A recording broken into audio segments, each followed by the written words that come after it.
following is a production of Shark Flight Media. Shark Flight Media. Shark Flight Media. Shark Flight Media. Now entering the nexus of geekery and guy world in 3, 2, 1. Mark. Hello, IT. Have you tried turning it off and on again? What's better than this? Guys being dudes. This is the Dudes in Hyperspace podcast.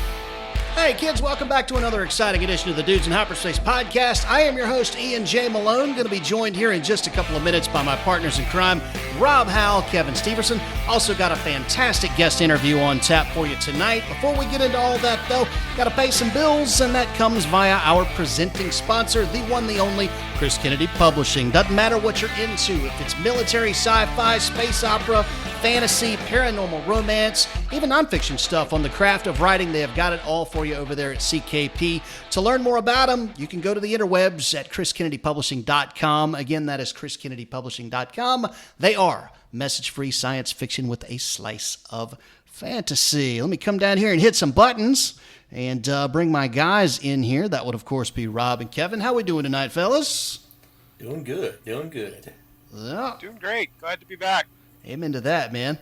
Real quick, because this is a stacked show that we've got tonight, and I normally try and give you guys a quick second to update on everybody on projects, stuff that you've got going on. Let's take a quick round robin on what everybody's writing right now. Kevin, I'll start with you. I know you're, for more all intents and purposes, you're like in full-on editing mode right now with your anthology stuff, but what's happening in Salvage Title Universe these days? Well, I am editing the second anthology. The first one has gone out to the early readers. It comes out, I think, on the 20th. And then on the 25th, Kacey, Ezell, and I have an actual salvaged novel that she and I wrote together. So that's coming out, full main characters and everything. Nice. And then the next anthology will come out October 1. Okay. And then go from there. So, but yeah, I'm writing short stories that I owe people. I was, a couple of them I've been late on. I was late to the one I owed Rob. I feel bad about that, but I just brought too much on at one time, and now that I have a board up, because I didn't have it before, and I can really keep an eye on what I'm doing, it keeps me from just putting too much on my plate, and I won't do this ever again because it's a lot. Been there, sir. Rob, what's going on with you, man, Mr. Publisher / writer / podcaster / jack of all trades guy? Well, guess what? I'm editing anthology stuff. I have actually spent the past 2 weeks hammering at the anthology it turned out it'll be 2 anthologies for the Talented Talismans fantasy anthologies. Speaking of stacked lineups, they're going to include Rick Partlow, Kevin J. Anderson, Aaron Rosenberg, and a cast of the normal CKP authors, plus a bunch more that you've heard of and like. Dave Butler is actually going to give us 2 stories because he's going to connect them together, which is going to be a lot of fun. So 2 anthologies in October and November, and that's what I've been hammering on to get those back to back to their authors. So very cool. Lots of fun stuff there. Well, I am not working on short stories. I am getting ready to wrap up the penultimate book in the Guild Wars with Chris Kennedy. That is 3 Steps to Oblivion. Happy to report we are on the downhill slide for that. Chris is in the process of knocking out the kind of the big action finish, and then I've got to go through and tie some stuff in with that, and then write out the last couple of chapters to kind of close out some of the character beats. And then, big stuff happening at the very end of this one that will lead into the final installation of the Guild Wars. So I can honestly say, folks, having been privy to some of the conversations taking place behind the curtain on what's coming down the pike there, you guys are not going to be disappointed, man. I mean, Guild Wars is a happening place. And in classic Mark and Chris fashion, they have big plans to be able to close this sucker out with a massive crescendo. So for those who have waited patiently for this story to close down, rest assured, your wait is going to have been worth it by the time it's all said and done. So, all right, well, thanks, fellas. Well, let's go ahead and bring in our guest for this evening. For those who kind of hang out around the con scene, this is a guy that you will know well. He is definitely one of the more colorful personalities that you're going to meet around the convention circuit or the old Twitter machine. He is left-handed. He also likes dragons, coffee, waffles, running, and giraffes in no particular order whatsoever. He has also written 39 books, including works in the Halfway Witchy series, the Messenger series, the Starcaster series, and Shattered Skies series. And he also doesn't sleep, which I'm sure probably won't surprise anyone. You've probably already guessed that. His new book is called, let me make sure I get this right, The Infinite Crown. It is the 15th book in the Messenger series. And I would, of course, be talking about the man, the myth, the legend, Mr. Terry Maggert. Welcome to the Dudes in Hyperspace podcast, brother. How are you? I am going to do my best to live up to that. Well, I read it straight off of your bio, man. It ain't like we're reaching here. Oh, I'll have to talk to my people about that. I can't. That's a bit. Oh, wait, I am my people. I don't have people. So let me get this straight. You have these fantasy dreams where a dragon is chasing a giraffe, running along a beach with the giraffe's mane flying in the wind, while the giraffe juggles somehow or another waffles and coffee to bring it to you and lay it at your feet. I would just like to casually mention that I have trademarked that concept that you just said out loud. So for legal purposes, moving forward, I just want to, that's, dude, I'm telling you that I found out that there was a big game or, wild animal sale that's less than an hour and a half from my house. And somebody made the critical error of telling me that giraffes went for around $20,000 or $25,000. And that's a lot of money, but that's attainable. I mean, it's one thing if somebody said it's 2.5 million, but I heard that number and I was like, so let me get this straight. I leave with a giraffe for 20 grand. And so things got dicey. That was about 5 years ago, and things have gotten dicey ever since then because I've had my eye on. I'm like, oh, what month is the big game sale? So I can afford waffles now, but someday I am going to be able to afford a giraffe. Before we get any further in this show, ye listeners, I'd be remiss if I didn't point out that this one is actually going to double as a 2-for-1 episode. Terry is not only here to talk about his book and his writing and his career, but he's also going to be doubling as our fourth panelist for the 2021 college football preview that's going to be coming at you in the back half of this show. Because I got bogged down with life events, i.e., across state, moved to Florida, which I'm still in the middle of. We were not able to do 2 episodes this month like we normally try to, so we're kind of doing a 2 for here.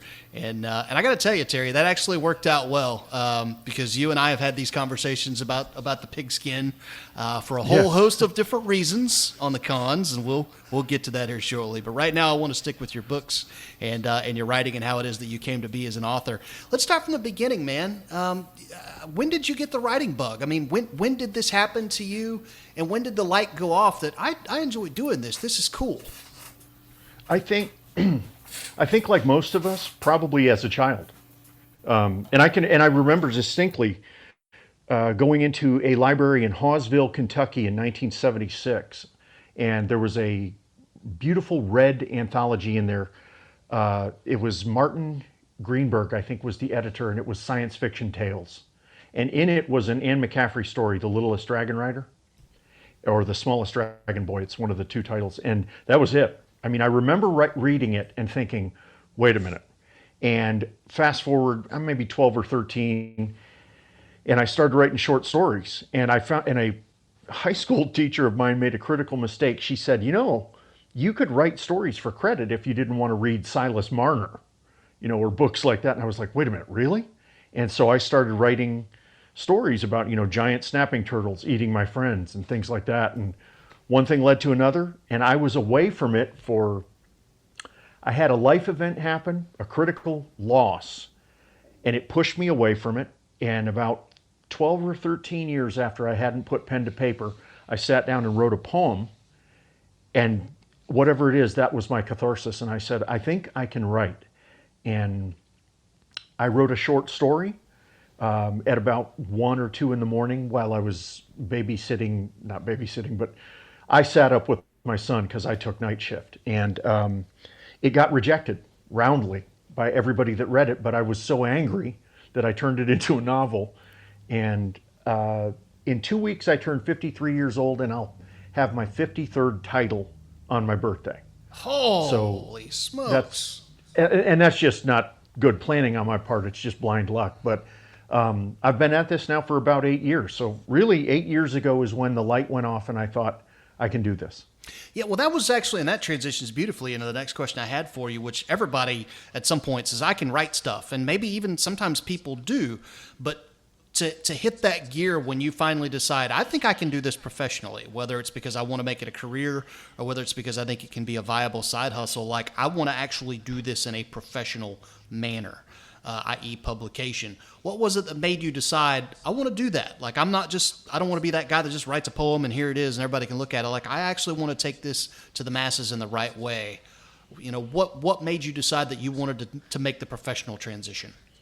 Well, there's two events in one event, and I have a lot of flaws as a human, but one of the flaws I do not possess is I'm not above criticism. I take criticism well, in the sense that I'll give you an example. My beta readers had 131 suggestions in this last novel that just finished. It's about 93,000 words.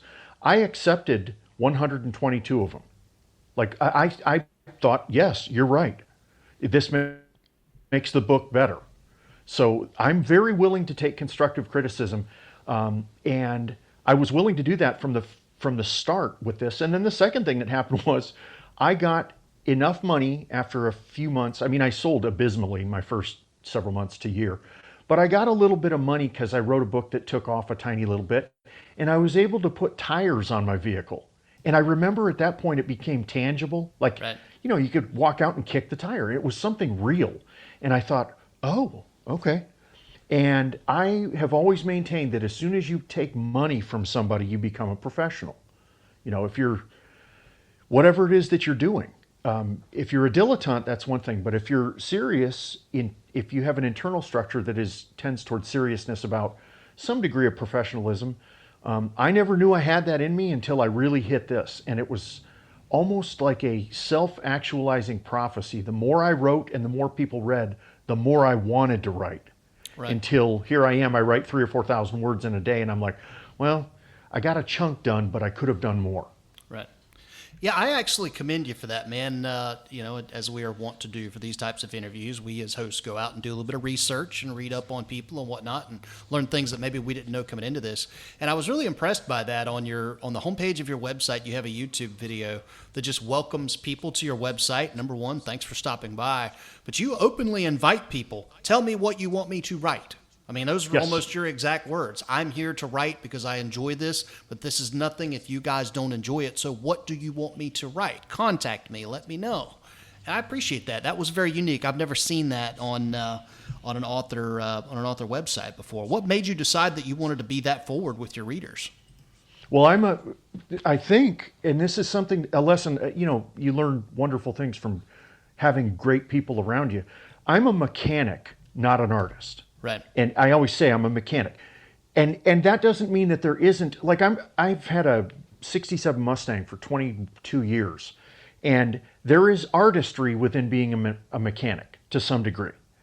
But being a mechanic is being an assembler, a creator, you know, putting things in a linear fashion. And I always tell people it's about an 85-15 ratio is the numbers that I always use. Like, I'm about 85% mechanic, 15% artist. And I'm really willing to explore ideas that people give me because I love writing and I love being an author.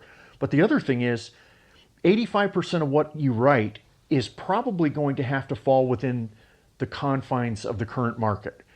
You can only really let your freak flag fly about 15%, where you say, all right, we're going to chase giraffes. Yeah, giraffes, waffles, and go running. So you want to see behind the curtain, kids? This is me with a $3,000 saddle on a giraffe in the Dairy Queen drive-thru. Here you go. This is what I call an optimal Tuesday. You know, that kind of thing. So I'm really willing to take direction from people, and also I'm always fascinated. General George S. Patton said once, don't tell people what to do, tell them what you want done, and watch how they solve it. And so I believe that there are far more books than I'll ever read, and I'm interested in almost all of them. So I like people bringing me things and saying, hey, did you see about the Oort cloud? And I'm like, no, and I've read it, and I've written like 20 books based on being fascinated by comets out in the Oort cloud. You know, something from 8th grade IPS science has never left me. So that's how I got to where I am. Cool. Well, listen, it's one thing to to take ideas from readers and to turn those into story ideas. That's cool, and we applaud that. You've written 39 novels. Clearly, you don't have a problem coming up with inspiration for stories. Like, clearly, your brain is just as wild and crazy as the rest of us. Crazy. Oh yeah, you're a writer too, man. You know, yeah. So we're sponges. We're observers. Yeah. We're like giant coffee makers, kind of in the sense that beans go in one side and joy comes out the other. You know, right? Right? So Yes. I think that's a function of being an author, is that you're this almost a sentinel, Right. in the sense that everything that comes in, I'm a 360-degree sentinel, and everything ends up being a story. Right.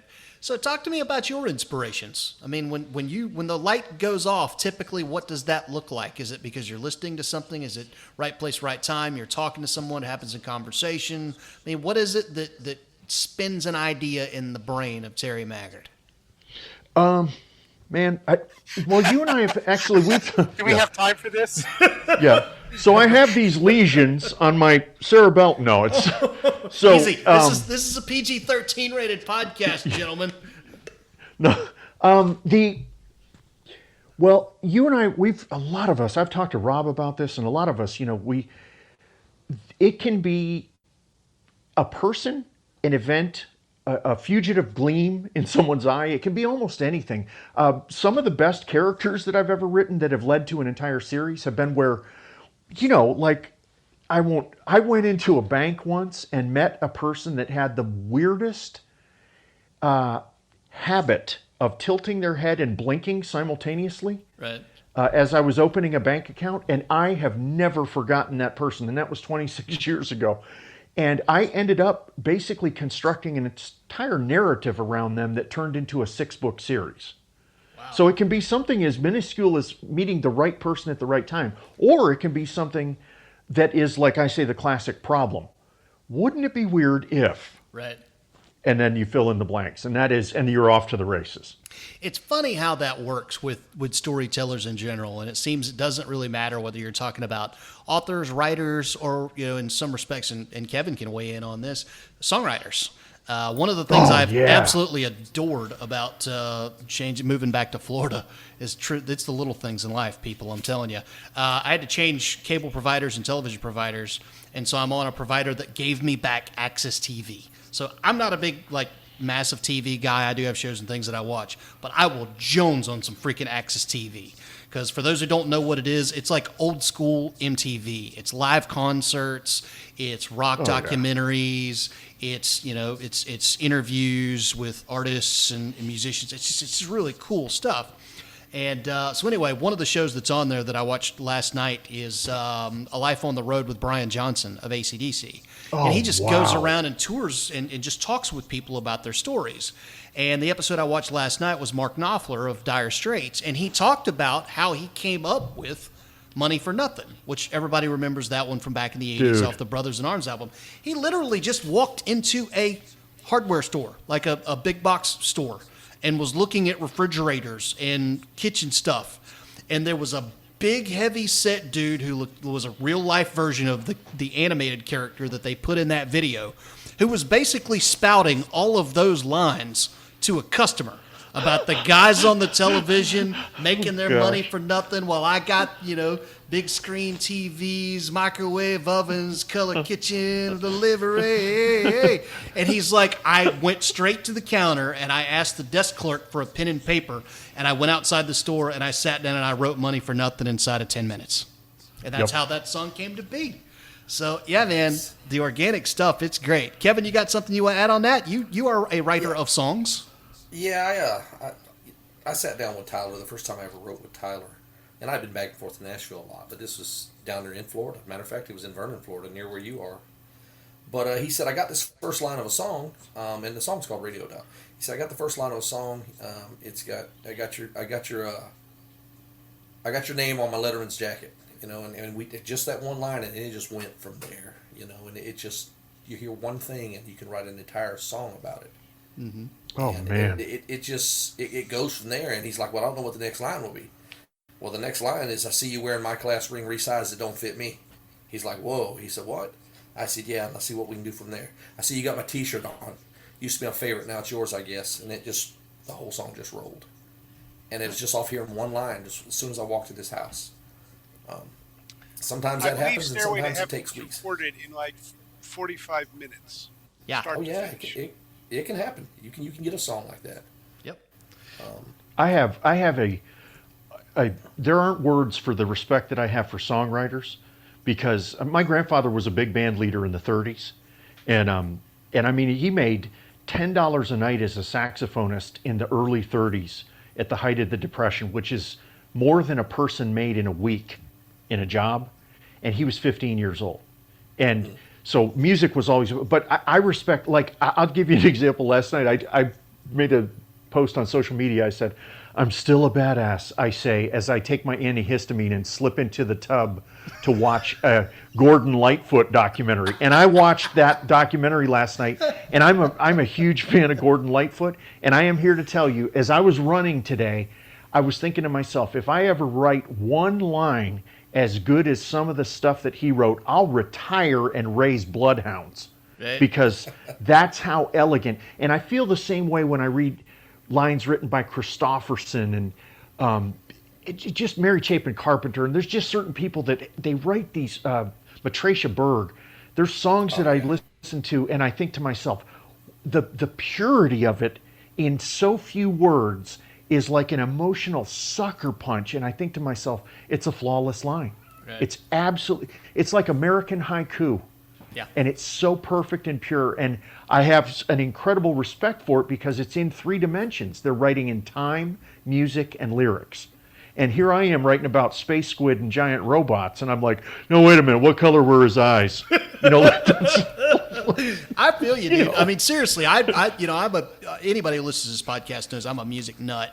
And I have such an appreciation for the storytellers of music. You know, and maybe if I brought myself to it, I could sit down and craft a decent story and lyrics, and I could do that. But just the thought of trying to pick melodies and piece it together in time, like man. you talked about, like I just can't, it's mind-blowing to think about how that whole process works. And when you look at the people like the James Taylors of the world or the Billy Joels of the world, or like the master musician storytellers, it's just like, I got nothing. yeah. Yeah, you got to fit a lifetime inside 3.5 minutes, and it's not easy. Yep. If you want to make That's- a hit, man, you got to make it fit. that is- So they It's cut not- it down it's to not just- 305. Yeah, it's not just the timing, it's not just the lyrics, it's not just the music, but then you have to add the delivery, and the delivery has to be right in order to make the song more than just poetry. You know, so it's it's a balance. I got into a heated argument one time. I'll argue about absolutely anything. Like I got into a heated argument about Chester A. Arthur's domestic policies once. That tells you how willing I am to argue about minuscule nonsense. But I was talking to a friend of mine who is such a casual music guy, and we were trying to discuss the concept of the perfect single. And I had a list, it's a list that I've had in my head. And there was a guy, he passed away from melanoma at the age of 57, but his name was Van Stevenson. I don't know if you're familiar. He was in the band Black Hawk. And long before that, he had an album called Righteous Anger, and I have. Well, I was just going to tell you, Modern Day Delilah is at the top of my list for a flawless. Everything about that song hits every note for me. And I'm a rock and roll guy, and like I love the Cult and everything. But when I listen to that, I'm like, the writer in me listens to every single note, and I go, I can't punch a hole in it anywhere. Yeah. Yeah, it's a great song. The whole album was really good. I liked it. Yep. Oh, yeah. Really, I did. So, well, Terry, let's get back to you, man, because you're the subject of this interview. We can talk creatives all day long, dude. That's like that's outtake material for years right there. But let's get back to you. Let's talk about process, dude. Like when you sit down and you've got your concept, all right? Somebody's giving you a really cool story about giraffes, waffles, and dragons, and you're ready to put pen to paper. What does that look like, man? We got like an isolated space. I have we got come music, around. what? I have come. Well, I don't need anything except caffeine, in truth. But I have come around. I am now an evangelist for the outline. I'm here to admit. I was a very organic writer, and most of my novels, I just tended to think between 72 to 80,000 words was where I was at. But as I started getting into longer territory, my mind wandered, and I'm not as bright as I think I am. And so I was like, okay. And I wrote an outline, and I realized two critical things. I could write faster and better. And that changed the dynamic absolutely of who I was as an author. It also let me save those delicious little nuggets where you come up with the perfect name or the perfect alien race or the perfect, these snippets of beautiful conversation and things like that. And like I was in my car, and I've got a green notebook I bought for 99 cents about 7 years ago. I've got 31 series ideas in it. And I wrote a line 3.5 years ago. I wrote a line, Cora drowned, but not right away. And I saved that line. And do you know, 3 years later, I came back to it and I said, now I know where it goes. Nice.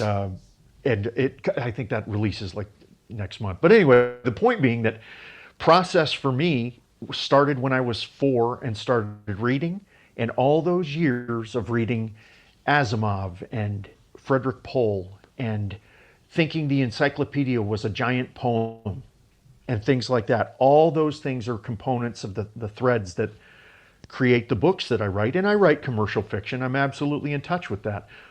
At some point in my life down the road, I'm going to sit down and write a 1,300 page about the Battle of Gallipoli.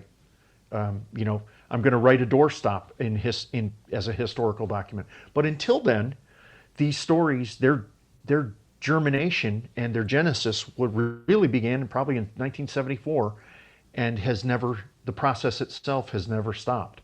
Nice. Well, let's talk about your current book. This is obviously the 15th book in a series, so you're quite experienced with this one. What's the story about? What do readers need to know about not only the book but the series if they want to go plug in and check it out? Okay. I will say, so I'm going to say one thing about this, and I'm telling you guys as writers that, have you ever had a moment where you sat down and absolutely every cylinder fired at the same second, and it was so unbelievably satisfying that you sat back and you said, there was this, I can't even describe the sensation I got, because I inadvertently, it's 15 books long, it's like 1.35 million words, the entire series. It all started with a basic concept. A guy finds a giant robot in a comet, and hilarity ensues, right? And the end, I wrote the last scene before I wrote the last book, and I have been waiting my entire life to write that line, because it brought the entire circle and stitched it seamlessly. And I thought, well, that was what I wanted to do. It's like swinging blindfolded and hitting a homer, Right.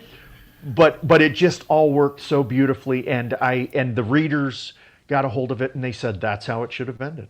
And I knew that I had, in a sense, it was my coming of age story for me as an author, because I said, I wanted to do this, I did it, and the characters are wholly real to me and have been since book 1. Wow. So now is this the finish to the Messenger series, book 15? Tell you what, it was for about 48 hours. Awesome. So that happened. Because what happened was I'm in the middle of a 100-day barefoot run. I just, 61 days ago, I decided to run for 100 days barefoot every day and to read 100 books I had not read about history. I just decided I was going to see what would happen. And I have discovered that at about the 38-minute mark, the endorphins start popping, and I have these brilliant moments, if you will. So I closed this series out, and about 2 days afterwards, I was running, and a phrase popped into my mind about what to do with the Messenger universe. And I called my business partner, and we talked it over. It was about a 90-second, fully male conversation that was basically grunts and monosyllabic. And we worked out that we're going to continue the universe, but after a significant time leap where we address a fun and interesting topic that our readers have been asking. And I said, to quote the Kinks album, give the people what they want. Cool. Very cool. All right, what was the first book in the name of that series, by the way, for people who want to go back and now that you've teased that like this has been built for years, people have got to know where the starting point was. What was the name of that book? It's The Messenger. The Messenger. Okay, easy enough. All righty. Well, I'm not as we start to kind of round down the author portion of this and get on to the fun stuff. I'm not going to be so trite as to say, "Gee whiz, what was your favorite book, Terry?" But what I will ask you is, if you're meeting a new fan who's never read any of your work and they say, Terry, give me the one book that best encapsulates what you do as a writer, where would you tell them to start reading your stuff? Oh, man. Can I split it into, well, I write a lot of sci-fi, and if you're going to go sci-fi, then I tell you to start with The Messenger. Okay. That's easy. I'm proud of all my books, but The Messenger is the closest to me in terms of big space opera. Just what I really like, big Romy space opera in the golden age kind of, almost quasi-pulp.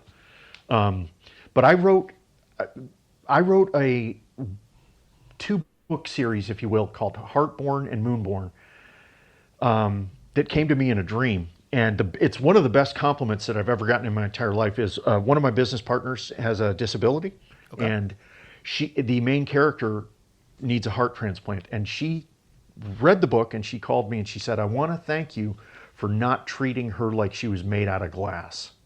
And I thought it was the best. And I was like, well, I inadvertently have written something a lot more elegant than I intended. And I was really proud of that.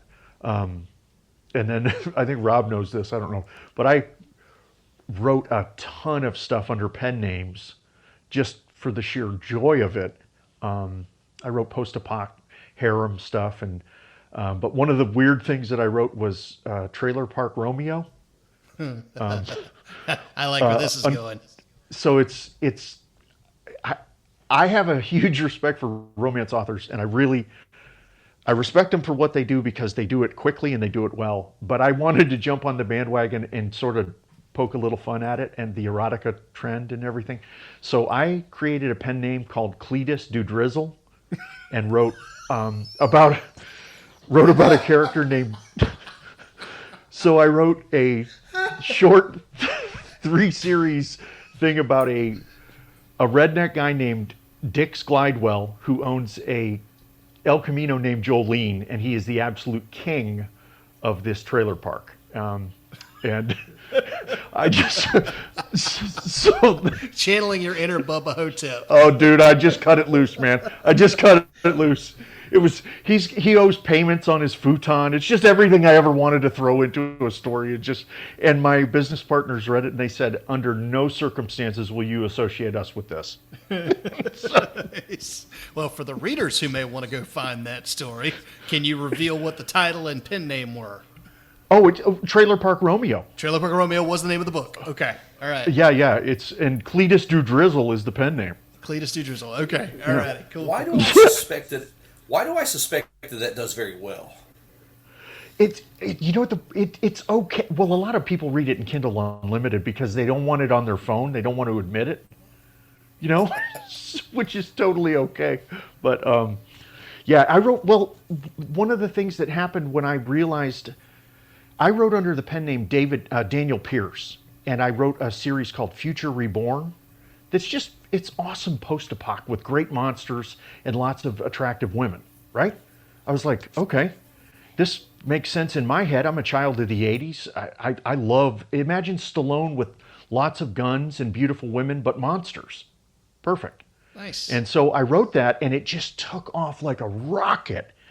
And that was really when I started thinking about leaving my teaching position, to be candid with you. And actually, probably that's why I'm no longer Professor Maggert. So, because of post-apoc babes.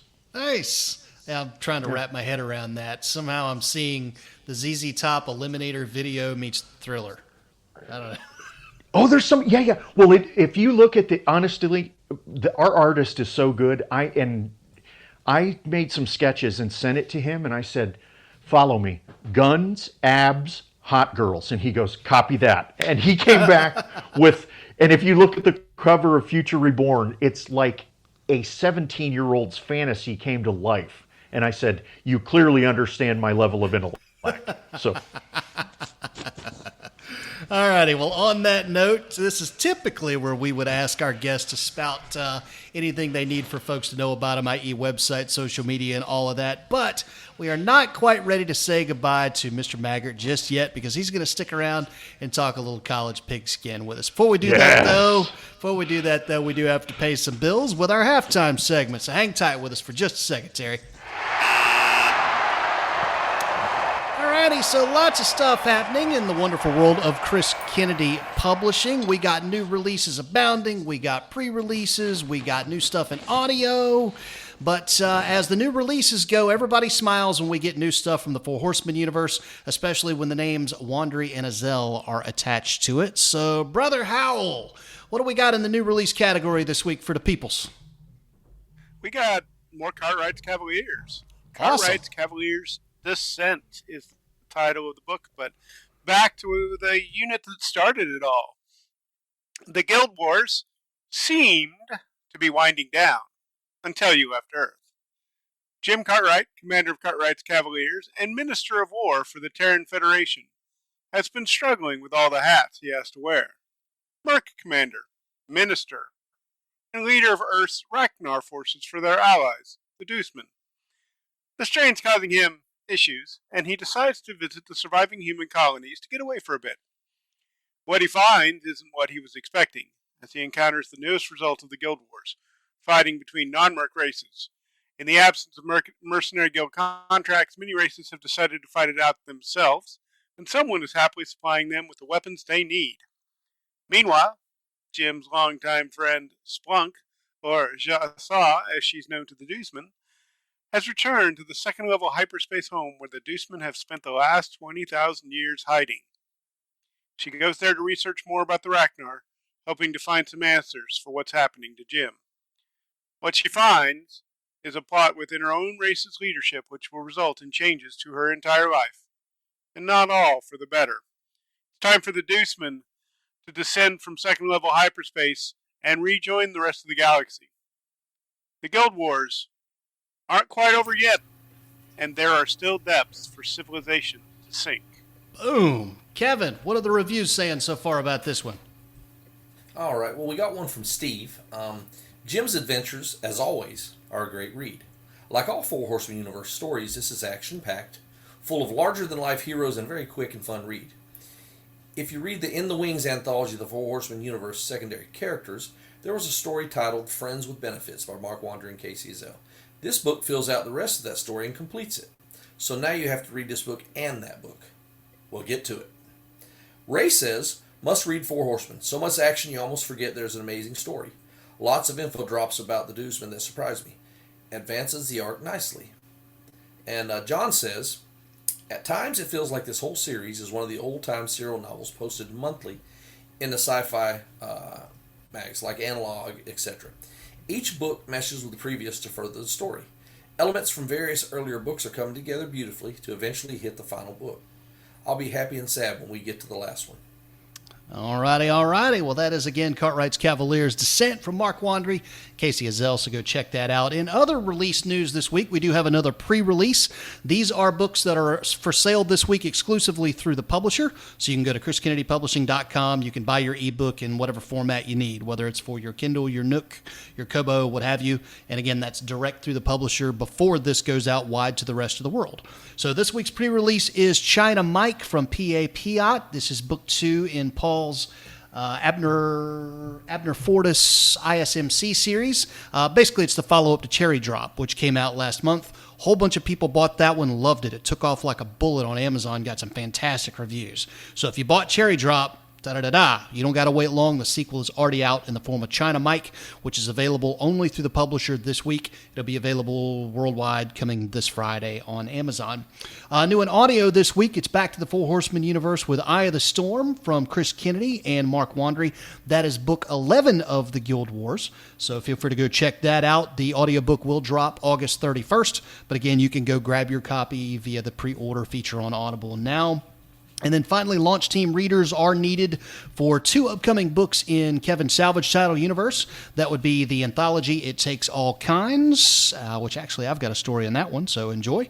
And then finally, the novel that Kevin referenced earlier, that would be Salvage Mother, which was co-written by Kevin and Kacey Ezell. So again, if you want a sneak peek at those before they go out to the world, go to chriskennedypublishing.com, shoot them an email via the contact form, let them know you're interested in signing up for the launch team, and voom, away you go. So again, all of this comes courtesy of our presenting sponsor, Chris Kennedy Publishing, and whatever you want, it's all on the website, chriskennedypublishing.com. They are message-free sci-fi with a slice of fantasy. So that's going to bring us to the second half, which would normally be a standalone episode, but like I said, life. So we're going to build this into the back half of this one this year because, let's face it, folks, we're not going to not have a college football segment on this show. Like, for anybody who's followed us from the beginning now of almost 2 years, that's kind of a thing we live for. So, Terry, I'm glad you stuck around for us on this because I did not know until you and I ran into each other at Fantasy this year that you are an alumnus of the University of Florida. And I am not. I thought you graduated from Florida. You didn't No, know dude, I was asked to leave. Let's. Oh, this is getting good in a hurry. Hey, we can No, cut man, that and scratch it. No, I graduate. I got my master's and everything at WKU, Western Kentucky. All right. Yeah. Well, so you went to Florida. Yeah. For a time but being. Okay. I started. How do we put this delicately? I'll I tell you was what. not a good student. Well, I will. I'm going to go back and just kind of recut that, and then I'll snip sure. that little bit out, and we'll go to it. But you can, man. I'm a Gator, so But I want to know the story. Oh, well, fine then. Well, screw the outtakes. We'll just go live and raw right here. So, Mr. Maggert, tell your story. Rob wants the story. The people want the story. Hell, now I want the story. So, less editing for me. Let's do this thing. What happened? Sure. So I can keep this really short. I got a 0.0 grade point average. Okay. And was, how do you put this? Removed from the academic experience. Okay. And did not go back to a college for 14 years. And then I did, and it's funny, but when my money was involved, I was a far better student. And I carried I think I carried like a 3.9 or something like that. And then I went on immediately to grad school and got my master's. Nice. Well, 2 points on that. I found that out as well, that when your own money's behind it, you do tend to take it a little bit more seriously. And the other thing is, 0.0 GPA, that passes muster at the University of Florida, depending on what school you're in. Yes, it could be done. You might have to. You'll be speaking at the graduation with that kind of grade That's point average. right. So says the guy living in North Georgia and the guy who graduated from Florida State. So I was just waiting to build to Wait that, a minute. y'all. I was told there would be no knolls. What There kind of ship knolls. is this? There are knolls, sir. There are big, giant knolls. I went to undergrad there. I went to grad school. My dad went to Florida State. My sister went to Florida State for undergrad and PhD school. Sir, I am as garnet and gold as it gets. Outstanding. So when you rolled your car window down, is that when they put the degree in when you were going through campus, or did you actually attend classes? I was actually on a bicycle. So, they just they threw it at my head, and it just landed, and it stuck. But, Dude, let me tell you, a FSU, this is a totally true, and you will absolutely get it. My ex-wife had never been to a college football game, and the first game I took her to was Florida FSU. And she, at about the first 5 minutes of the first quarter, she turns to me with absolute panic on her face, and she goes, "They are saying things about the other coach's wife." I mean, I was like, "Yes, this is football." And she was like, "No. She went to like UK, like Kentucky." Right. She understood the SEC, but only tangentially, like more from the basketball side. I was like, "Yeah, this is more like actual Southern football. Right. This is what true hatred is." Yeah. People it was a baptism don't by fire. understand that college football is such a different thing down south yeah. culturally. I mean, it really is just a completely different animal. Very much, and I've used this comparison before, very much in the same way that attending an NHL hockey game in Montreal or Toronto is going to be a completely different ordeal than taking in an NHL game in Raleigh, North Carolina, or Dallas, Texas, or Tampa Bay, Florida. It's Yes. just they love it more up there, frankly. And college football, man, when you start stepping down into SEC country, depending on what part of ACC country you're in, because most of ACC country doesn't give a crap about football. I mean, it's a different deal, man. You step into the Rust Belt in Ohio, I mean, it's a different deal. And actually, I'm kind of glad we touched upon this, because it's my lead question on the topic of college football is not necessarily a 2021 preview question as much as it is just a state of the game. We've seen a lot of stuff go down in the last 2 to 3 years, but particularly in this last year. We've seen the transfer portal come into play. So now we've got kids jumping ship and going to different schools just because they want to change the scenery or because they didn't get the starting job that they thought they deserved, whatever the case may be. Some instances that's justified. When you get recruited by a guy and he gets fired halfway through your sophomore year, you ought to have the right to be able to go play someplace else. But we can talk about that if you want. NIL is another big one that's now come into play. College athletes have the ability to profit off of name, image, and likeness. Now we've got conference realignment back in full swing, with Texas and Oklahoma joining the Southeastern Conference. Now that's left everybody else scrambling. How are we going to respond? Are we going to get Notre Dame in the ACC? Are we going to get Florida State, Clemson, and Miami jump ship to the Big 12, or all of them in West Virginia jump to the Big 10? Or there's even been talk that everyone not called the SEC could band together into a new coast-to-coast conference and basically flip the bird to everyone in the SEC and say, fine, go have your little conference down there regionally. We're a national show. All of that leads me to this That's question. adorable. What is, all of that leads me, though, legitimately to this question, and I want every one of you to sound off on this. And Terry, I'm going to start with you because you're the guest. What is your take on the state of college football today? As someone who lived it, breathed it, you spent time down in Gainesville. Listen, they love college football down there. You know it. What's your take on where we're at with today's game? I'll tell you what. It's the first time that anybody has ever brushed up against the uncomfortable truth of the professionalism of the sport. Right. And by the way, I think that Brian Bosworth ought to get 8% of everything that every one of these kids is making, because he's the only one who had the stones to come out. And I remember him talking about how he was falling asleep. I think he was nodding off on a plane, still signing autographs, and they were selling them for like $2,500 a piece or something insane back at the peak of his popularity at Oklahoma. Mm-hmm. And then they had the absolute temerity to suspend him. And I thought to myself, I was like, the hypocrisy is so unbelievable. But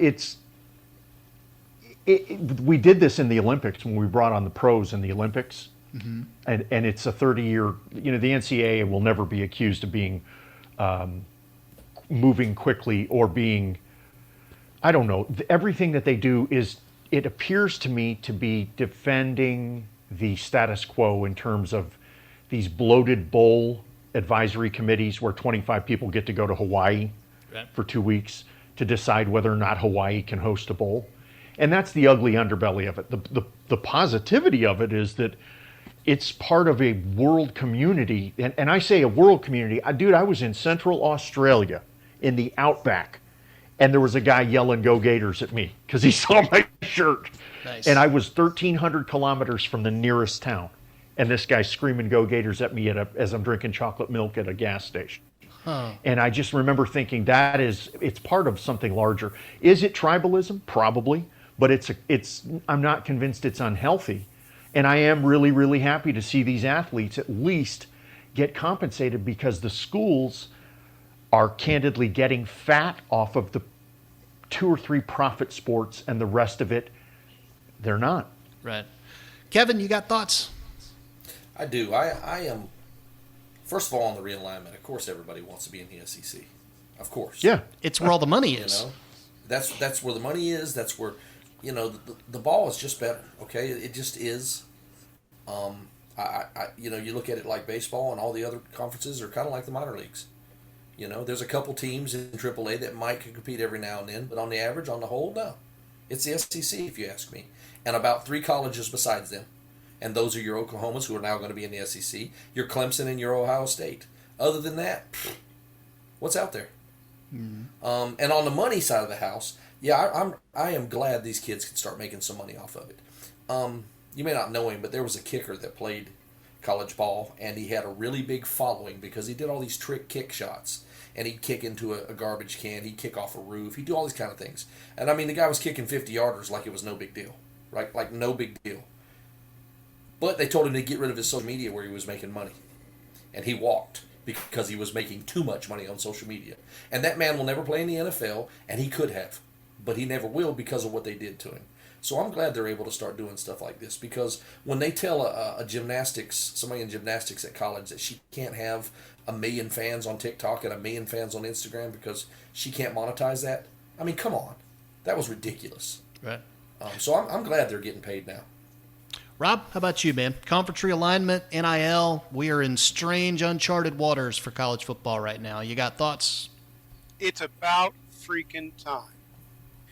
That's really what I have to say. You hit it on the head when you said something about the goal of the NCAA has been to hold the line, and specifically to hold the line so that the universities can continue to make money, and so that those who run the NCAA can continue to get their junkets and get their, all these people buying them dinners and whatnot, trying to get them to pick their teams for the NCAA tournament in basketball or whatnot. The corruption there is hideous, and it's a sad thing. I love college football. It needs to be much more focused on the players. And I think also what it's going to end up doing is give us something we've absolutely needed for a while, and that is a developmental league. The pandemic crushed the XFL. The XFL could very well have succeeded.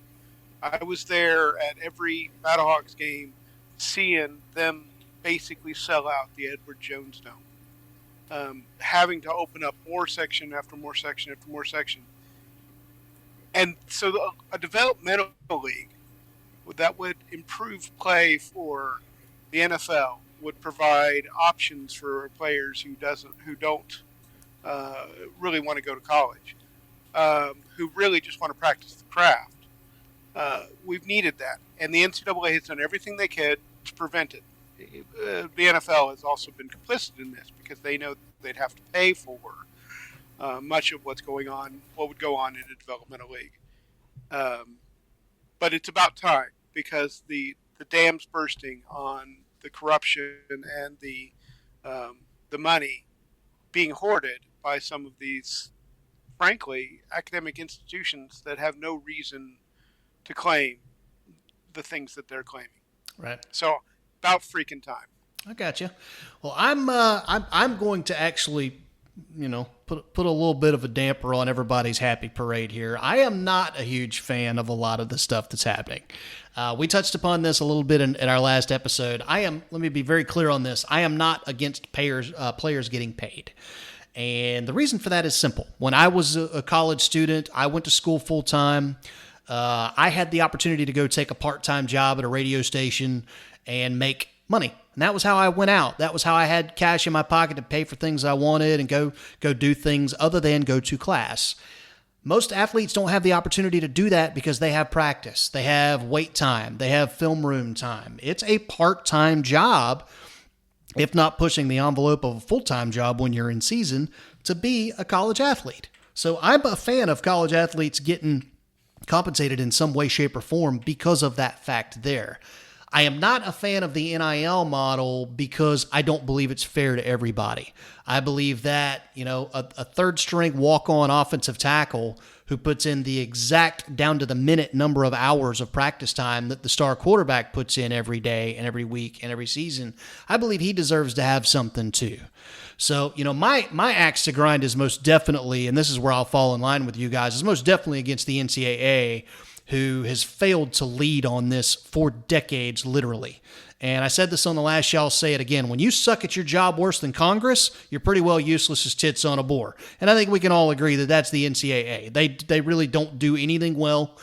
They've long since outlived their usefulness. And as far as I'm concerned, the faster the Power Five can break away and start managing themselves as they should be, then I'm good with that. The dam for me broke. I mean, you can't justify not giving players something when coaches are commanding upwards of $10 million a year. And my answer to that is, at what point did we forget that maybe this was supposed to raise some money for universities in a way that actually lowers tuition for all of us who can't play sports? I would have loved to have seen coaches' salaries come down, some of that money being kicked back in the form of more scholarships for underprivileged kids or people who otherwise won't have an opportunity to go to college, but, oh, by the way, who aren't talented enough to be able to throw a football or swing a golf club or hockey puck or whatever, your sport may be. I wish we had something that benefited more of everyone, not just the money players in all of this. So I hope that made sense. I know that was kind of long and rambling. As far as the conference realignment, I hate it. To me, what makes college football is the regionalism of it. I don't care to watch Florida State play Oregon unless it's in a bowl game, or USC. I love the fact that Florida State plays Florida and Miami and North Carolina, and that Florida plays Tennessee and Georgia and Alabama, and that Auburn plays Kentucky. I love the fact that Texas plays Oklahoma, who plays Oklahoma State, and Ohio State plays Michigan. I mean, it's just, there's something awesome about that, and it makes it so starkly different from the national product and brand that is the National Football League. There are loads, millions of fans out there who this is their marching cry when it comes to football. Yeah, I'm just not really a big fan of the NFL, but I sure do love college ball. That's why. And I think the further we get away from that, the more we're taking away what makes college football, and we're turning it into the developmental league that Rob talked about, and I don't want to watch that. I'll watch the XFL. Leave college football. So that's my take on that. But all right, we said that this was going to be a 2021 preview, so let's get into some issues. We got big stories heading into this year. We got change abounding in the form of personnel. We got new coaches. Let's also not gloss over the fact that for the first time this year, there's a whole crapload of coaches who actually got an off-season with their teams to evaluate talent, to install new systems, to put new practices in play, to actually be able to evaluate people. A lot of change going into the 2021 season. So, Rob, I'll start with you on this one, man. What are the big stories that you're keeping an eye on, the big macro headlines that you're going to be watching when we kick this thing off here in a couple of weeks? Well, I have to say that we're going to get to what I think is fascinating in the next chunk of questions that you have. And that is, I enjoy watching the races between some of the competitive teams that are punching up a little bit. That's always a thing for me. I also love watching, and we're not going to really touch on what I find fun about college football, and that's the MAC and the Ohio Valley and the Missouri Valley and these small colleges where the players, like, they may get one player drafted and one player has a chance as an undrafted free agent at the NFL level. But I like watching that because it's so fun to watch those kids. So I'll get to my answer really when we get to the next section of questions that you have. All right. Kevin, how about you, man? What are the big headlines that you've got circled heading into the 2021 college football season? Yeah, I guess I'm waiting to see what happens with the other conferences, as far as now that Oklahoma and those guys are trying to come over to the SEC, and it's going to happen. Are they going to band up? Are they going to get together? Are we going to see more of that, or will we wait till the season's over before we hear more on that? Kind of like they don't want to talk to the player about his next contract till the season's over, kind of thing. I gotcha. Or is that going to be a headline coming in and out all the whole way? So you're wondering how much conference realignment is going to dominate the actual on-the-field play this year? Yeah, that's going to make a difference. It's a valid question, no doubt. I'm going to be interested to see. I mean, are we going to get some new players this year? You know, with turnover, massive turnover at places like Alabama and Clemson and Ohio State, is that going to open the door for more of these programs like Rob referenced a second ago, the teams that want to punch up? I'm looking at the Iowa States and the North Carolinas and the Wisconsins, the Georgias. You know, will those teams finally have enough of an open door this year to be able to step through and maybe get a conference crown? I'm tired of the same teams being atop the ranks every year come playoff time. Could this be the year that maybe that starts to change? Terry, how about you, man? 2021, you got any stories circled heading into the year that you want to watch out for? Probably, to some extent, the exact same thing you said. I'm particularly, my concerns as a college football fan, you got to answer 3 distinct questions regarding the elites. Number one, can they get the kid from Clemson to not overthrow? Because he's 6'5", 250 or something. Unbelievable cannon. The kid that's going to take over for take over at QB. Yeah, DJ Ugalale. Yeah. Yep. And he overthrows because he's so unbelievably powerful. And if they can develop a touch on him, then Clemson is right there. The other issue is Alabama is, do they have somebody who can? I think they're going to realize Mac Jones reminded me a lot of Danny Werfel in the sense that he just didn't miss. Yeah. When he had a receiver, he didn't miss. And you can say whatever you want about his arm strength. I don't care. You give me a guy that doesn't miss and can go 20 of 26. That is and a I show wonderful you a team. comparison. As somebody who watched Danny Werfel play in the 90s, that is a magnificent comparison. I knew I'd seen him before. I was watching Mac Jones and I was like, oh, I've seen him before. And but Mac and then Jones Ohio is better than Werfel. Mac Jones is better than Werfel. I think Really? Mac Jones is good enough to succeed well in the NFL, and Werfel wasn't quite there. I think Mac Jones is better, but you're right, in style of play, very close. I think Danny Werfel played at a different era of the NFL. Yeah, I was if going to. Danny Werfel played in today's NFL, where basically everything is legislated to be able to take care of the quarterback, he could have done some things. But the other issue is that the other issue is with Werfel in the pros is that he had. Ditka was not exactly. I mean, if he won 13-10, he was okay with it. Yeah. So he was I don't know. He was a quarterback killer. Go ask He Jim was a Harbaugh. quarterback killer. Yeah, he was. Yeah, he was. So, he was. You could have taken him and dropped him onto the staff of the Eagles, and the Eagles would have become the same team. He was fairly interchangeable. Although, in defense of. I'm not one of those people that says through sheer supposition, well, Werfel didn't get a chance. No, he was in the league for 7 years, so he got a chance. So, Yeah, he got Mac Jones, chance. I think Mac Jones is exactly where he needs to be in terms of for somebody stylistically who plays the cerebral kind of ball that he does. I think he's right where he ought to be. And Ohio State's got to answer the same question. Can they reload? They all have major gaps and everything. Mostly at the quarterback position. And it's not a question of a gap. It's a question of they're stepping up, replacing shoes that are so enormous that anything short of a 13-0 is going to look like a failure. Fair. Yeah, no, I would agree with you on that. I think Clemson has the biggest question mark there. I know we got a look at Ugalele. I can never say his name right. Ugalele? Rob, help me. I think it's to Uagalele. There we go. I knew I was missing a syllable in there. Uagalele. We're going to call him DJ. I know he got a couple of starts in last year while Trevor was out with COVID protocols. And hey man, there's something to be said when one of your only 2 starts was in South Bend against Notre Dame and you took them down to the wire, and that was a good Notre Dame team. But nevertheless, I mean, fill in the shoes of somebody like a Trevor Lawrence. He's a generational talent.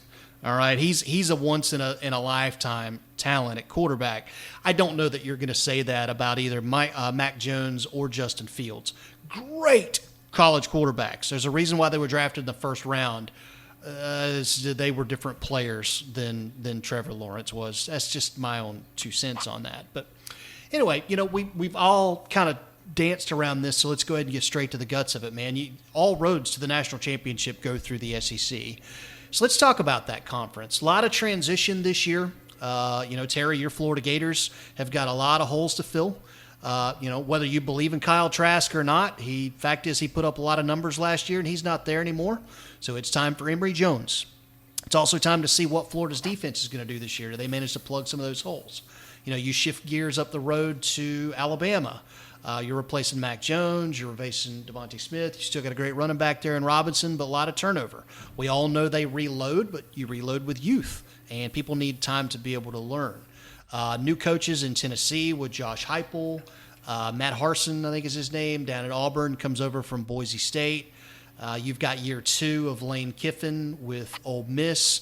You've got lane 2 of Leach out there at Mississippi State. Storylines abound in the SEC. For me, the big one is this the year that Georgia can finally step to the forefront and beat Alabama? I would say that if they can't do it this year, with JT Daniels and with as many returning starters as they've got, they might as well have never fired Mark Richt. Because you just replaced Mark Richt with another guy who does just enough to contend in the East and will never win you a championship, barring a miracle. I loved Mark Richt, but that was just the way that it was. And I think this has got to be Kirby's year. Terry, you're an SEC guy. I'll let you have first crack at that. Am I going wrong there? I mean, is this Georgia's year, man. Or do you think so far? Richt has been Ray Goff 3.0. Right. I mean, so far that's what he's had, and and I'll tell you what, you're going to know almost instantaneously in the SEC because Alabama goes to Florida early, plays at Florida early, and we've got Emory Jones, and Emory Jones, I think a lot of him, but I am not sold on his throwing motion is the issue. Right. If they can get him, he sails a few and he overthrows a bit, and I haven't seen the touch that Trask had. There's a lot of good things to think about. There's questions on the O-line. I think the D is going to be pretty darn good. But Georgia is, man, if I were a Georgia fan, I think I would have Zoloft in an IV bag because I just cannot fathom some of the... It's fair. That's fair. We ran off Justin Fields so we could stand by, what's that guy's name again? I forget. I don't even remember him. Herring or... No, it wasn't Herring. Spencer. Well, he was just that forgettable, and you passed up Justin Fields to keep him, so that ought to answer my point for me. Yeah, I mean, well, but it fascinates me. Like you're silly in a sense that it is a bit tiresome to say, well, Saban's got them right where they need to be because they do reload. But it's also an issue of Florida has a certain weakness, in that they got that Kyle Trask is gone and he is a large issue to fill. And Georgia is, once again, I'm always fascinated by Tennessee and Georgia in September. There are a few people, it's like a guy that's got Coke bottle glasses and acne who sees a 5'10" blonde at the prom and he's like, there's my girl. Every year they are just, their optimism is just breathtaking in September. And they always end up, it's like a loop where in November they're like, why not us? Yeah. Well, because you coughed up 2 hairballs along the way. Yeah. Kevin, is this the year? And you're right down the road from Athens, so you've got a finger on the pulse of the local market down there in the local beat. Yeah. Is this the year that they think Georgia needs to beat Alabama?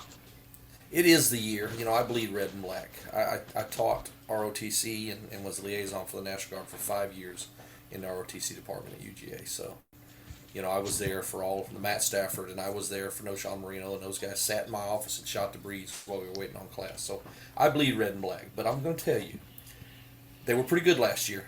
They weren't good enough, and they had a good quarterback. They didn't have a great quarterback. Till JT healed up and played the last half of that year, and then he showed what he can do. Right. He is healthy.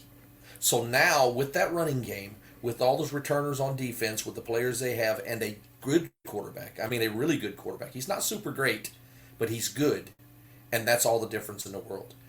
Because with a good running game like UJ always has, and you got a quarterback who's really competent, it messes with the defensive coordinator's head. Well, and there's something, and we're going to know this whole football season, everything in college, and I'm telling you right now, we're going to know everything that's going to happen the rest of the year on the first day of the season. Yeah, well, because if UGA beats Clemson, then that's going to tell it. Something else that I think really can't go understated here.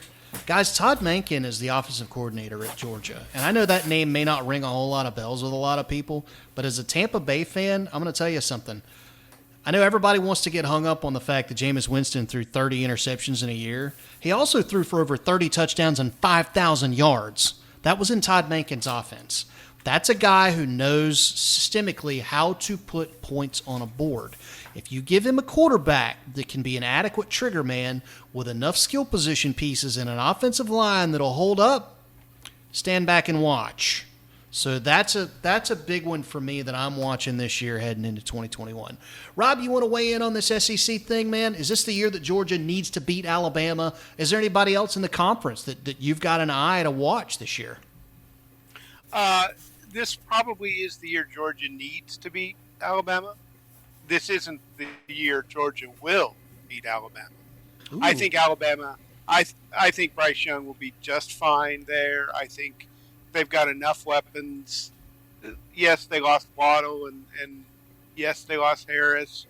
But the year before, and Devontae Smith, but the year before, they lost a bunch of people as well. They always lose top-flight talent. But that's because they always have top-flight talent. I think Alabama's going to be just fine. I suspect Alabama will be in the 4-team playoff race without a problem. I don't see anybody in the SEC really that's going to punch up too much against them. Might look at it's certainly not going to be Mississippi State, which is my parents' alma mater, which is one I like to see, but they're not even close. Of course, they'll be fun to watch because he's always a fun coach to watch play. But I don't see anybody beaten. I don't think Georgia will. Texas A&M, that'll be a fun team to watch. I don't think they're going to punch up enough. There's so much quality line play on the Crimson Tide. Yep. That's what it really comes down to, man. When you can win the trenches, you can do a lot of things. Yeah, they've got great interior offensive line and defensive line. They always do. They've loaded up again. Yeah, they lost talent, but they've got so much more. So I don't see Alabama losing the SEC. Okay, fair enough. So let's go round robin real quick. I'm going to say I do believe this is the year that Georgia takes the SEC. Terry, who are you going with as your conference pick? Alabama. Alabama. Rob, you're going with Alabama, obviously. Kevin? Georgia. All right, so we're 2 for 2. All right, well, let's slide on. And may I say that it felt like vinegar and cigarette ashes in my throat to say that out loud. And I don't smoke. You didn't say Georgia, and what's left of the Gatorade, you would definitely have vomit issues with that. Well, at this point, I'd almost like to see anyone other than Alabama, but I have to. If I've got even $5 on it, I got to be smart. Sure, no doubt. I'm the same way as Terry. Let's slide up the road. I'm the same way as Terry. Let's slide up the road to Raleigh because we are getting a little tight on time here, and I do want to make sure we can kind of get around the country. A lot of talk about North Carolina heading into this year's ACC football season, and rightfully so. I think Sam Howell is quite possibly you could make an argument that he could be the best quarterback in the country this year. He's that good. I'm still looking at Clemson, and I very much take the same approach that I think Terry and Rob took with Alabama on this one. Until you beat them, I don't really want to talk to you. And I just frankly, as good as I think North Carolina has the ability to be this year, and I give a lot of credit to Mac Brown. When they hired that guy back, I thought, well, that's a nice trip down nostalgia road. Be like Lou Holtz going to South Carolina. He'll be there for a few years. Then they'll run him out because they'll be tired of losing 5 games a year and realize he's too old and his game is behind him, and that'll be that. He's surrounded himself with quality coaches. He has brought that program back to respectability, and I doff the cap to Mac Brown. Having said that, they don't got the horses to keep up with Clemson. They lost their running game in the form of their 2 all-star backs last year. I don't know their line is good enough. Defensively, they took a lot of losses. And while they've reloaded with a lot of good talent, it ain't Clemson good.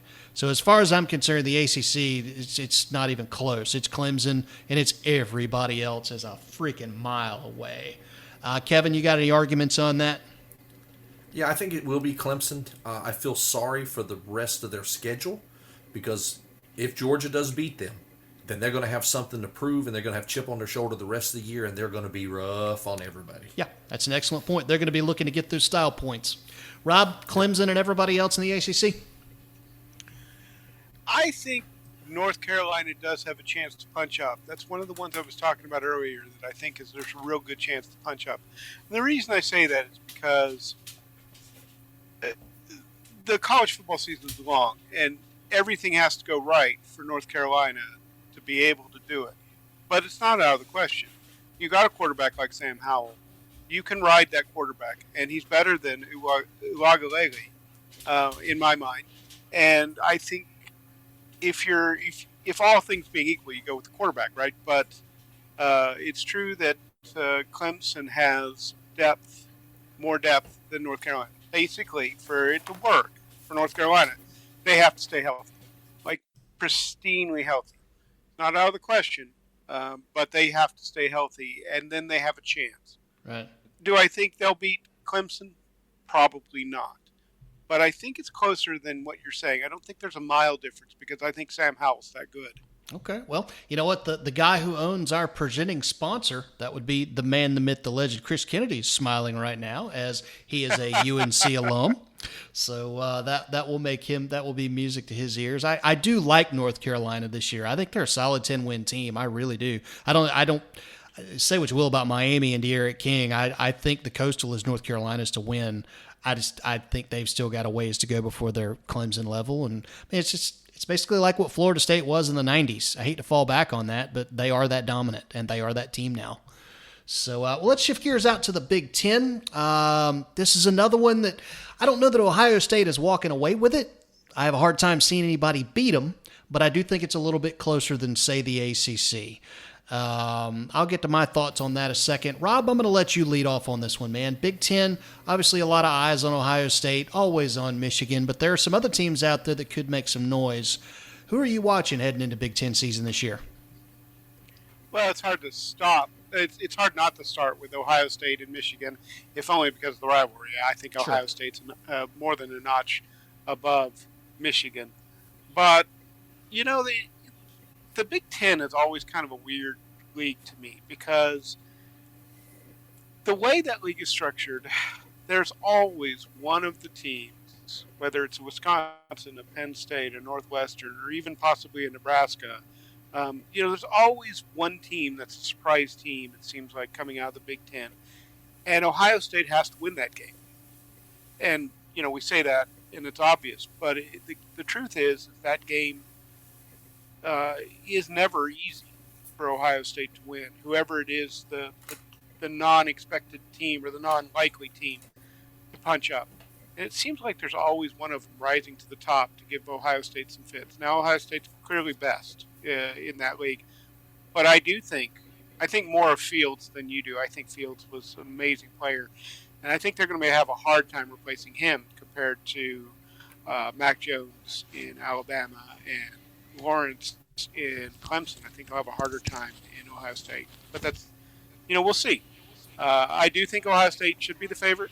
But the Big Ten is always fun because there's always somebody jumping the line. All right. Terry, how about you, man? You got any thoughts on the Big Ten? I'm good. I can't do math. That's why I became a history professor, but I love math. So I'm going to play the math, and I'll predict. And I would actually love these odds. Either Iowa or Iowa State or Northwestern will end up being a 9-win team. And one of them is going to pick somebody off. And so I don't think Ohio State goes through unscathed, simply because of something Rob said, which is their gap at quarterback replacement is far greater than everybody else. Yep. No, I would tend to agree with that. One of the teams that I'm actually interested to kind of check out this year is Iowa State. A lot has been made of Matt Campbell as a head coach. I think there are a lot of people that are watching him going, all right, well, as soon as Michigan fires Harbaugh, we can go ahead and begin the Matt Campbell era in Ann Arbor. And that may well play out. He's very much a Big Ten guy. I don't remember if he went to Michigan or not, but he's very much of that part of the country, and he's been offered jobs before, and he has stuck around, and a lot of people think it's because he wants to stay in the Big Ten. So, but good coach has definitely punched above his weight class at Iowa State, and he's got himself a hell of a running back in Breece Hall. and a lot of people think that Iowa State could be the team this year that really punches up and maybe makes some noise. And if Ohio State is mortal enough, then it could be them, or it could possibly be Wisconsin who makes some noise. I have no faith in the University of Michigan at this point. Zilch, zero, nada. There was all the hubbub about Harbaugh coming back to Ann Arbor, and it was going to be the war that is Urban Meyer versus Jim Harbaugh at Ohio State and Michigan.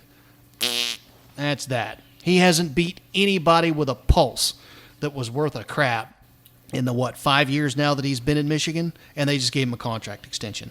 So Wolverine fans, good luck. That's all I can say on that. So, all righty, well, coming back down, I honestly don't know that we need to talk about the Big 12 because Oklahoma. I mean, really, when you've got a veteran quarterback in Lincoln Riley's offense and a loaded roster, I mean, what are we even talking about here? I mean, I would make the argument that maybe the one conference that's almost a foregone conclusion more so than the ACC is the Big 12 with Oklahoma. Does anybody want to defy me on that? I'll make that an open forum for anybody. Go for it. No. I'm kind of with you on that. Listen, that's going to be an SEC team, so of course they're whooping everybody out there. Nice. All righty, and then finally we will come down to the Pac-12. Who? And I'm going to, yeah, exactly. And I'm just going to say who? A rumor has it that the UCLA could be, pretty solid this year. Obviously, you've got Oregon with Cristobal. He's got a transfer quarterback coming in from Boston College, so a lot of unknowns there. At some point, USC is going to be worthy of their reputation and in cachet. It hasn't happened for me in the last, 15 years, but someday they say they're going to be good again, so there's that. I honestly couldn't care less about the Pac-12. So if you're a Pac-12 fan, I'm sorry that I'm insulting your conference, but I'm insulting your conference because it sucks. Anybody else want to weigh in on that? Well, you're showing your East Coast bias. It's true. Part of the reason it's so hard to judge the Pac-12, we get so little good information, and part of it is we're it's 3 hours. The games start 3 hours later, so we're not up watching Oregon play Oregon State. We're not watching UCLA as often as we would others, and of course BYU.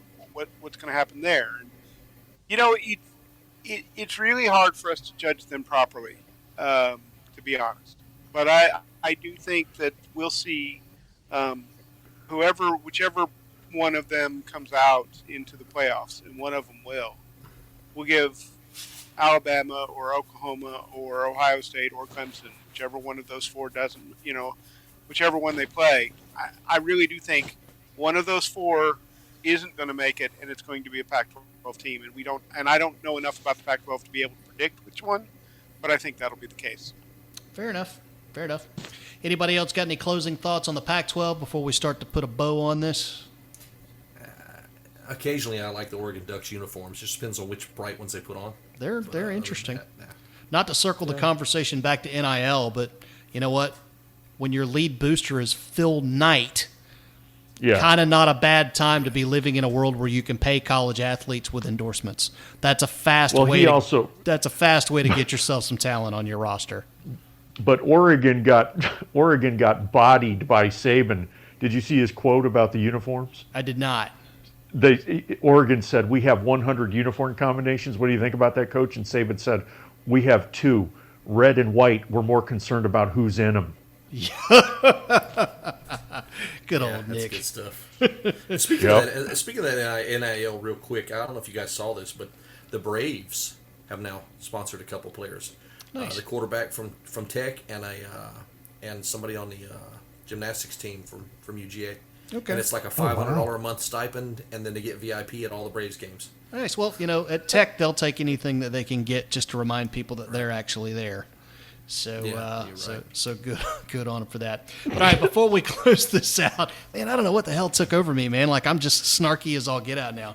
Playoff picks, because you can't have a preseason preview without predicting the outcome of an entire freaking year 5 months in advance, because where's the fun in not doing that? The playoff picks. Terry, I'm going to give you first dibs because you're the guest on tonight's show, man. Give me your Final Four, and then give me your title game and who's your national champion. Okay. I'll tell you what. I'll take. Oh, this is so. It's a little bit silly, and I hate saying it. Man, it's like admitting that Napoleon was right. Anyway. You're not I'll invading take Russia. Don't worry about it. Right. General Winter is at the SEC. I'll have to take. I don't think, even with one loss, still Ohio State. So Ohio, Alabama, Clemson, and then let's see. We have to theoretically let somebody from over the Rockies in here. So I'll say that Oregon gets in at 10-2. Okay. And with their, I like Cristobal got past his sophomore jitters, and actually I think he can coach. So I'll say they come over. Unlike Rob, I don't think that. I think we'll end up with an SEC champion. I think it'll be Alabama. I do think that if I'm picking a dark horse out of anybody, I will pick Georgia. Okay. Kevin, how about you, man? Give me your Final Four, your national championship game, and your title winner. I think the Final Four is going to be Ohio State, Oklahoma. Clemson's going to claw their way back into it, even with one loss at Georgia. And it'll be Georgia. And I think Alabama takes 2 losses this year. Oh, Yes. okay. Okay. So who's your title game And I contenders think- and who wins? I think it's going to end up being Ohio State playing Georgia, and Georgia will win it. All right. Spoken like a true homer. Well, no, it's not just that. I mean, look who's returning in Georgia. Sure. And now they got an adequate quarterback. And, I mean, it's legit. I mean, it's... I'm just taking a shot at you, man. You know I got a soft spot for Georgia. My sister went to grad school there. I have had good times in Athens. That's a cool town. Rob, give me your playoff Final Four, your 2 contenders, and your championship winner. Well, I'm never good at this in college, and I certainly can't go with the obvious ones. I do think Alabama will be there. I think Clemson will be there. I think Ohio State will not, and I think it'll be Oklahoma because Oklahoma has nothing really standing in their way. So I'm going to go with Oregon as the easy call. The most obvious call in the Big 12, in the Pac-12. But I always hope. Every year, I hope, and I don't know if it's going to be, the team I want to see in there is somebody out of the Big 5. I would love to see Cincinnati. As I recall, they've got quite a bit coming back. I haven't studied them, so I don't know, but I'd love to see a Cincinnati, or I'd love to see, an Iowa actually have one of those teams that's not 8-4 and actually crunch through Ohio State. I'd like to see one of those. Do I think it'll happen? No, but I might as well go with my heart here. I will say I'm not completely going with my heart. I am not. I will say, and this was tough for me, I am not predicting the University of Kansas to make it to the playoffs. We appreciate you reaching on that, man. We really do. Yeah. I think the ball's the wrong shape. But yeah, so I would say Alabama and Clemson in the title game yet again is the most likely result, and I'm going to go with my heart a little bit here and say Clemson. I've got some connections to Clemson through my family, so I'm going to go with Clemson. But honestly, if I'm just being completely logical, I really don't see how Alabama loses. All right. Well, I'm going to fall right in line with just about everybody. And again, we touched on this at the top of this segment. That's kind of one of the issues with college football right now is there is no parity. And you really do only have 5 or 6, maybe 7 programs that have a legit shot to be in the conversation, and everybody else is just playing for a decent season and a bowl. So that said, my Final Four to be in this are going to be Georgia. I do think this is the year that they finally climb the mountain of the SEC and bring home a conference crown, so they'll be in it. Oklahoma will run away with the Big 12. Ohio State will win the conference, and Clemson will win the ACC. But my caveat, my one little snafu that I'll throw in there is I'm going to say Oklahoma is the only one who does it as an undefeated team. I don't see anyone in the Big 12 that even touches them. I think Clemson, with a first-year starter at quarterback, they are going to lose a game. whether it's the opener against Georgia or whether it's just somewhere along the line, they get caught on the right day by the right team. They're not on their A game and they lose on somebody else's house. I think it's the same thing with Ohio State. I think they're primed for that. And I just don't believe in Georgia to pull off an undefeated season. While I do think they are going to take the conference, I think they are going to slip up somewhere. It's just a matter of where and when and how. But I do think ultimately they will win by way of the fact that they're going to take the East, I think, in a landslide. Sorry, Terry. They ain't going to slip up in Jacksonville, that's for sure. No, they won't slip up in Jacksonville. They rarely ever do. Not since the days of Spurrier, anyway. But anyway, so then my championship game, I'm going to say it's going to be Oklahoma and Georgia, and I am going to take Georgia to win the national championship. So that's what I got. All right, fellas. Well, listen, as much as I have enjoyed this, and I can certainly do college football all day long, we are well over an hour marker, so it is time to go ahead and bring this sucker home with a little thing we call White Flag. White Flag. White Flag is, of course, the segment where we tell listeners what's on our radar headed into the next few weeks. Can be something we're getting ready to read, something we're getting ready to write, something we're getting ready to watch, maybe head out to a concert or two. Hell, it could be something you're getting ready to put on your grill, whatever floats your taco, man. Terry, I'm going to start with you, brother. What's coming up in the next few weeks that you're looking forward to? Can be writing related or not. It's your call.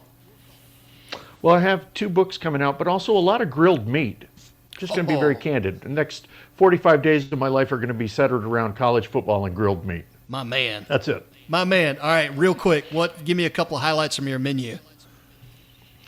Well, we bought half a steer, so I was able to dictate that I want ground meat and steaks. Right on. That's really all I need out of life. So I will, and I have an herb garden and tomatoes and potatoes. I really don't know if I need to leave my compound. I was going to say, man, tailgate party at the Maggert estate, dude. Yeah. I want to go get on some of this action. Kevin, White Flag, man, what's on your radar here in the next few weeks? Football's getting ready to start, it's coming. And then there's baseball playoffs. That's happening too. And in the last 12 games, the Braves have won like 11 of them. And now they're 5 games up with a big turnaround. So watch and see what happens there. All right. Rob? I'm with Terry, except it's the NFL for me. I'm handicapped in this particular discussion we've had tonight because I view players less as part of the team in the NCAA and more as prospective draft prospects. So that's the NFL is where it starts and stops with me. Fair enough. I love watching college football, but it's like the one true love, the Helen of Troy for me is the NFL. And Cowboys started off with the Buccaneers in 10 days or so. Mm-hmm. Yep. It's going to be a lot of fun. I thought of you the other day when I saw the teaser on NBC Sports for that. So, right on. Well, I am also looking forward to the return of college football season. My Noles open up September 5th, Labor Day weekend, against Notre Dame at home in Tallahassee, Doak S. Campbell Stadium. Sadly, I think that is probably going to be an L for my beloved Noles, but I do think we're going to be much improved this year, and I'm looking forward to seeing just how well that proves to be true versus a game for Notre Dame. I want to see us come out, be competitive, show proof of concept that Norvell's got them on the right track, and I think you can build momentum for the year. But it's all going to start with that game on September 5th. So looking forward to checking that out. As far as a little closer down the pike, this Saturday night is the regular season finale for NASCAR and the Cup Series at Daytona. Holy cow, man. Everybody's vying for we got about 8 drivers vying for one spot. So it is going to be mass carnage under the lights Saturday night. Crack open a cold one and get ready to be entertained, as my man Maximus would say, because it is going to be one heck of a show. And then lastly, I mentioned it earlier, 3 Steps to Oblivion. It is the penultimate book in the Guild Wars. That's myself and Chris Kennedy. We are coming down to the finish line on that. I think the plan is to have it wrapped and in the can to edit by the end of this month or Labor Day at the absolute latest. And so that is what we are shooting for there. All right, Terry Maggert, before I let you go, man, where can the peoples find you? Web stuff, social media, where can they find your books, so on and so forth? Everywhere, terrymaggert.com. If you just look Terry Maggert, ignore any criminal records, but Terry Maggert is who I am across social media because I don't ever want people to have a hard time finding me. So I'm everywhere. And if you're a writer, because I am a professor and an MFA on the side, I have a TikTok account at Terry Maggert where I do 1 to 3 minute writing points where we have a really good running conversation about what it means to be an author and what it means to build a brand. Awesome. TerryMaggert.com. He is everywhere, man. He's on Facebook, he's on Twitter, Instagram, and apparently TikTok. Who knew? Although I can tell you, he's one of my favorite follows on Twitter. So go find him on that. Well, thanks as always to my main men on the show. That would be Rob Howe, Kevin Steverson for tagging along on this little thing we call the Dudes in Hyperspace podcast. Thanks to our title sponsor, Chris Kennedy Publishing. One more time, man, doesn't matter what you're into. Mill SF, space opera, fantasy, it's all right there at chriskennedypublishing.com because they are message-free science fiction with a slice of fantasy. Speaking of the NFL, that is going to be the headliner topic for our next episode. That will be the 2021 NFL preview show. So Rob Howell is busy at work getting us some special guests for that. Promises to be a great episode.